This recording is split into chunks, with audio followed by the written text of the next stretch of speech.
A common criticism that you often hear whenever things are obviously wrong, broken, or missing in video games is that the developers were lazy. It's not something that only applies to gaming either. You see similar complaints about movies, anime, TV shows, just about any form of media, really. I want to talk about this for a second because the argument and its counterpart, which I'll get to, do bother me. This isn't a defense of major companies attempting to soften the blow whenever people call them lazy. I'd go as far as saying it's the opposite, because a more accurate criticism becomes harder to deflect than a bad one.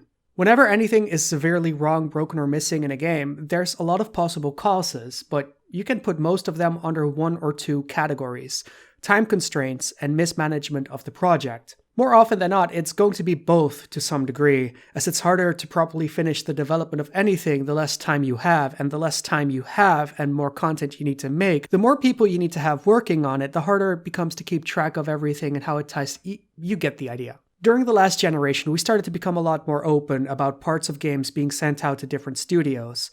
Often it was talked about to sidestep blame for a game not functioning or aligning together with different parts of content by different developers. Deus Ex Human Revolution is a good example of this, where the people making the boss fights never got the memo that this was a stealth-focused game with a lot of non-combat stat progression options. This year we had Mass Effect Andromeda show us what happens when you outsource facial animations and then just slap them in there without retooling. It's clear the game suffered from a lot of problems during development, and it wouldn't surprise me if a lot of those stemmed from similar problems. It's very clear that the game was nowhere near done when it was released, with patch after patch attempting to fix it after it had already been overly long in a developmental cycle with a massive budget. Does that make the development of the game a lazy one, though? No, I don't think so. Based on reports leading up to release, a lot of the staff working on the game didn't stay there long. Multiple major staff members left during the course of its development, and a number of the hires promoted by BioWare themselves talked about having very little recent programming experience. The people working there might not have been good at their job, but that doesn't immediately make them lazy.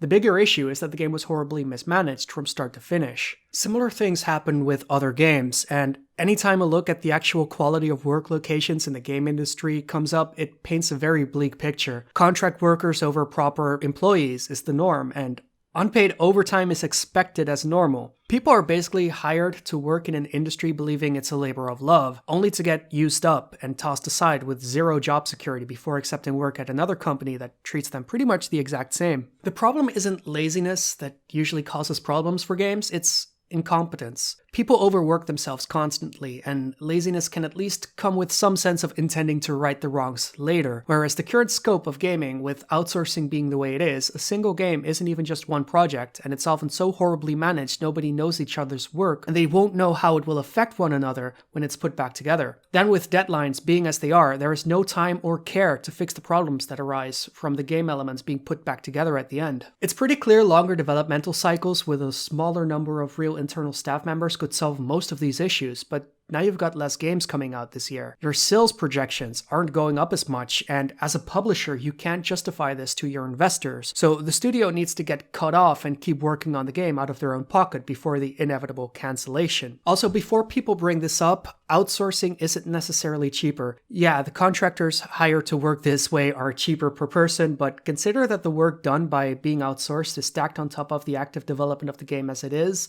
You're now paying for 2 studios worth of people. One may be easier to let go and costs less, but with the amount of it that is done within the industry, it's basically the same as pushing the button in a strategy game that rushes the development of your building. Rushing isn't laziness either. A larger group of people are working faster and harder while being less attuned to the project and the company's ideas. It also doesn't mean that the outsourced staff is lazier than the regular staff. Maybe they'll have less morale because they know they have no job security, but that's about it.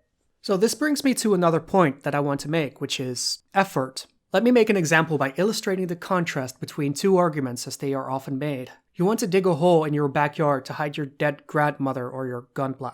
I don't know what you're more ashamed of, but you're ashamed of one of these things and you have a date tomorrow. Your date is coming to your house and you're afraid of what she'll think if she sees either one of them. You don't have enough time to dig this hole yourself and prepare for the date though, so you outsource the project. Rushed for time, you have to pick between the 2 first options you see online. First off, there's David. David is a fantastic hole digger. He's dug them for himself countless times, and he's more than happy to dig a hole for you as soon as possible. He'll even bring his own shovel. Second, you've got Keiji, Now, KG says that he's dug holes before, taking credit for digging one of the most iconic holes in the hole digging industry, the Grand Canyon. Doesn't sound like he's actually done it though.